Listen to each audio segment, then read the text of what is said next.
Ankle replacements are a surgery where you have to go into the hospital. We do this surgery under general anesthesia, and we use a nerve block to help decrease the pain afterwards. It takes us about an hour and a half to 2 hours to do the surgery, from skin incision to final suture. You spend the night in the hospital, and we have physical therapy come and see you, and we keep it elevated and ice it. Most people have great pain control after surgery. I hear many of my patients say that they've taken sometimes no pain pills after surgery. Again, this is from our ability to look at the patient as a whole, before, during, and after surgery. So like many joint replacements, ankle replacements do have a time of recovery.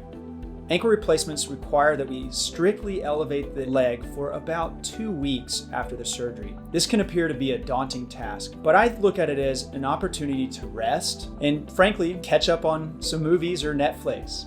After the 2 weeks, we see you for your first postoperative visit. Most of the time, the sutures are ready to be removed, and the skin is in great condition. At this point, I typically will put you in a boot. We start gentle range of motion and home-directed therapy at that time. We can put weight to stand to help us with our activities of daily living, but we're not quite ready to walk. The reason for this is the fact that the bone will actually grow onto the metal, creating a lifetime bond to the metal implant.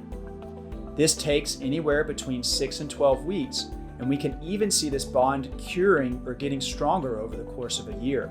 At the 6-week mark, you'll get to walk on your ankle using the assistance of a boot and crutches. We'll slowly transition from those with the guidance of physical therapy, and typically by 10 weeks, we are able to walk on it without any assistance at all.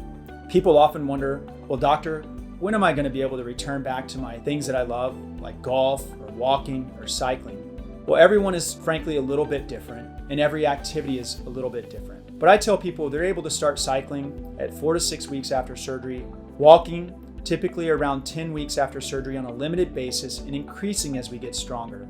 Golfing, I always tell my patients, hey, this is the time to work on your short game. Putting and chipping makes a golfer great. If you want to decrease your handicap, this is the best way to do it.